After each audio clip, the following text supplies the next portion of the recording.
Well, there is new camera angles and footage that people are saying absolutely changes the official story in the Charlie Kirk shooting.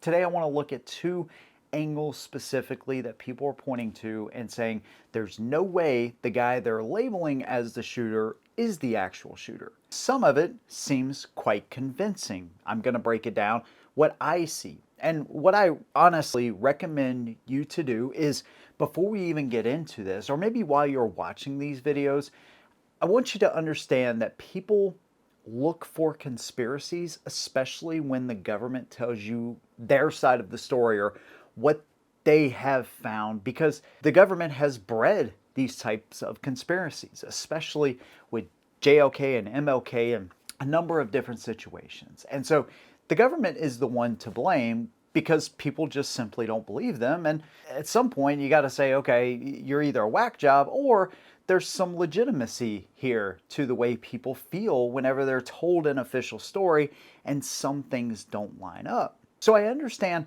people's need to look for more information, and I totally get it, because what you really want is the truth. But in that quest for truth, I want you to ask yourself, are you really looking for the truth, or are you looking for information that further fuels your need to have a new conspiracy to hang on to? Whatever your opinion is, leave it down below. Let's go ahead and jump right in. Here's the first angle that I want to look at. Now, again, I'm not questioning motives because, to be quite honest with you, I don't know a lot of these people. When they make these videos, I don't know who they are. They probably don't know who I am. That's totally fine. But I want to look at this from just a logical point of view, right? We know what the official story is, and let's see how that kind of ties in with some of these new angles. The first one's interesting because what people are saying now is they actually slow the footage down. There's only limited amounts of this I can show, by the way, for obvious reasons here on YouTube. But just keep in mind, mostly everybody has seen this, but what I'm showing you is something that looks like it comes from behind Charlie's head when the shot goes off. So what people are saying is what the world saw from the left side of Charlie's neck was actually the exit wound, and what you're seeing behind his head is actually the entrance wound. And people are claiming this picture, this guy in a bush, is your actual shooter. So I said, okay, yeah, you could kind of see an image there for sure. Unfortunately, with AI and everything else, it's so easy to doctor this stuff, but let's see if that bush is there, because there's actually a guy that flew a drone around like just hours after this happened at the event, and I found this. Now, rumor has it, this guy is still in that same bush. Hours later, hasn't moved whatsoever. Does it have a really kind of distinct and weird appearance? For sure. Does that mean this is the shooter? Absolutely not. It's the most, and I love how people just pick like the most pixelated image you could ever find. And I get it, man. You know, cameras, they're pretty good, man, but this is part of the problem too. So we will touch on that. But you pick the most pixelated image you can find, and then you can kind of see the shape of the shooter, and you're like, oh, yep, there you go. The patsy is Tyler Robinson. This is your guy right here. And so part of the problem is the cameras we use. You know, most of them are going to shoot in 30 or 60 frames per second. So every 1/30th or 1/60th of a second is what that camera is actually going to pick up. Anything in between that, it's going to miss. So you may say, well, what is this thing coming from behind his head?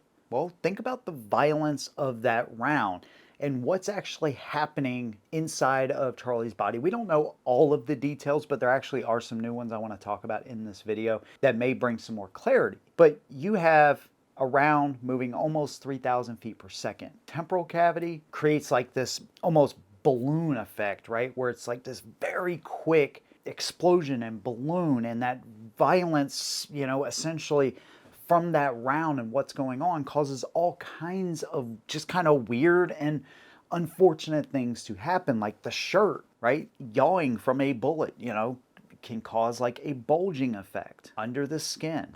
You know, so what the camera is showing looks like, you know, maybe a singular object when that could be a group or several droplets that you're actually seeing, or like I said, hair or any number of things. When you look at the video in its entirety, you see kind of the violence of that round, and what actually happens to several parts of his body that you may not expect. The other thing too is that with entrance wounds, you typically will see hair and things like that that will actually drive inwards with the bullet. Now there is a such thing, you know, as hair and drops of blood and things like that that could spray out, but normally that's going to be like a very close handgun, low velocity type of situation, not from a high velocity rifle round. So if that was an entrance wound, most likely you wouldn't be seeing any kind of back spray towards the entrance wound. That stuff would actually be pushed in. Any kind of hunters, you know, can tell you that whenever they pull those bullets out, you know, you can see sometimes that hair and tissue and stuff actually gets driven further into the animal. The other angle that I want to look at is from up underneath Charlie. Now remember, UVU, I believe, and this is just speculation on my part, I think out of respect for Charlie and his family, they renovated that area super quickly. People were saying, where's the blood trail and all this kind of stuff. Well, you know, he was in a patch of grass, right? And so it's not going to be that easy to see. And even then, you can still see a little bit of it as they carry him to the car. Regardless, I believe they were trying to show respect to him, so they laid those pavers and all of that. And of course, there was that hatch door, and people were like, oh, there you go. That's where the shooter was. When I'm looking at this image, right, I don't know if this thing is doctored up or not. I cannot tell you if it is or it isn't. What I can tell you is that Charlie was full of life, right? So if he thought for an instant, by the way, if that hatch door is as close as what you're saying, and I think even then he had like a bottom platform to his tent there. I'm pretty sure that he did. Either way, if he saw a hatch door open, I mean, it was so close to him, right in between his legs is what people are claiming, you think he might have actually saw that. You think that maybe somebody around him, one of his bodyguards, again, the people that actually like really love Charlie would have saw that. You think maybe even somebody from the crowd that was on the side, right? There was a few people, not a lot of people, but there was a few that maybe would have saw that. They would have said something instantly. Maybe you would have saw a hatch door come open. Nobody shows that. They just show what looks like could be possibly, maybe, a bullet trying to, again, slow it down with video compression, frame rates, and everything else working against the cameras. And then you slow it down, and then it just exacerbates those issues that we have with cameras. The other angle I found was this one. And so I want you to really pay attention to the sound signature, and specifically where the sound's coming from. Counting, not counting gang violence. This is not anything definitive, but it certainly sounds like on this camera that clearly had sound that it is coming from somewhere behind the camera. Again, and you see people instantly, unless they're in on it too, you see them kind of pan backwards because people are like, you know, the people that obviously, you know, weren't right there and shocked at what they just witnessed, they look backwards, right? A lot of them do, not everybody, but a lot of them do. And a lot of people are looking back that way even when they get down. So I don't think what we're seeing here changes the official story. And I understand, again, why people want to go to these extremes, because they can't believe what the government says when we still don't know all of the facts from, you know, when a president of ours was assassinated, or even more recently, we still don't really know everything about the guy that almost took out President Trump last year. But here is one interesting thing I heard from a doctor, and Alex Jones is the one that actually reported on this. And so when I heard this, I said, okay, this is something that I hadn't thought of. But think about downward trajectory that shooter was at. Now, people are saying, oh, there's no way he could have made a shot on Charlie because the tent was too low, he couldn't have seen him. Well, here's an image that I pulled, right? And you can clearly see, he could see Charlie, right? It was clear as day. Tent wasn't too low, Charlie wasn't too tall. He, at very least, at very minimum, he could have absolutely had a center mass shot on Charlie. No question in my mind that he was able to see him from the top of his head down. But the other thing is, if that bullet is actually traveling straight, it might make more, it would definitely make more sense that there would be an exit wound, because remember the doctor said it's a miracle that there was no exit wound, meaning, and they didn't really clarify this, but obviously nobody else, got injured. Does that mean the bullet is still inside of Charlie? That's what I believe, or they pulled it out and they didn't say it. I'm not sure.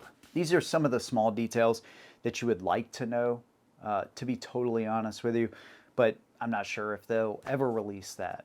It is something that people would like to know, just to kind of clarify everything.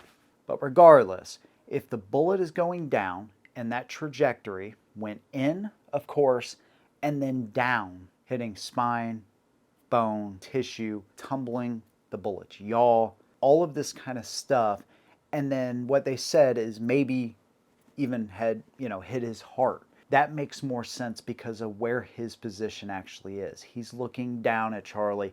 And so again, those bullets, they're going to do just incredibly wild things. Hunters will be able to tell you this in a lot of great detail. I mean, you can be at the range and just shoot a regular, AR, and sometimes those rounds will tumble, whenever they hit paper targets. I mean, bullets just do some really crazy things sometimes, right?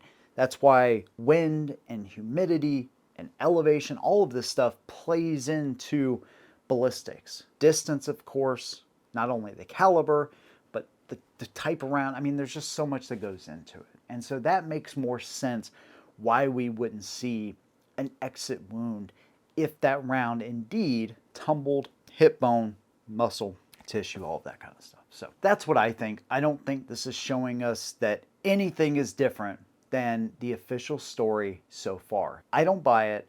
As far as somebody working with him, though, some kind of diversion, the crazy old man, I highly doubt it. But if there was somebody else working with him, this is something I do want to know. For sure, was there somebody else working with him? Any new updates, man, I will try to keep y'all in the loop, and I'll give you my opinion. I want to hear yours, whatever it may be. Let me know down below. If you like what I do, consider subscribing. See you in the next one, and as always, hold them down.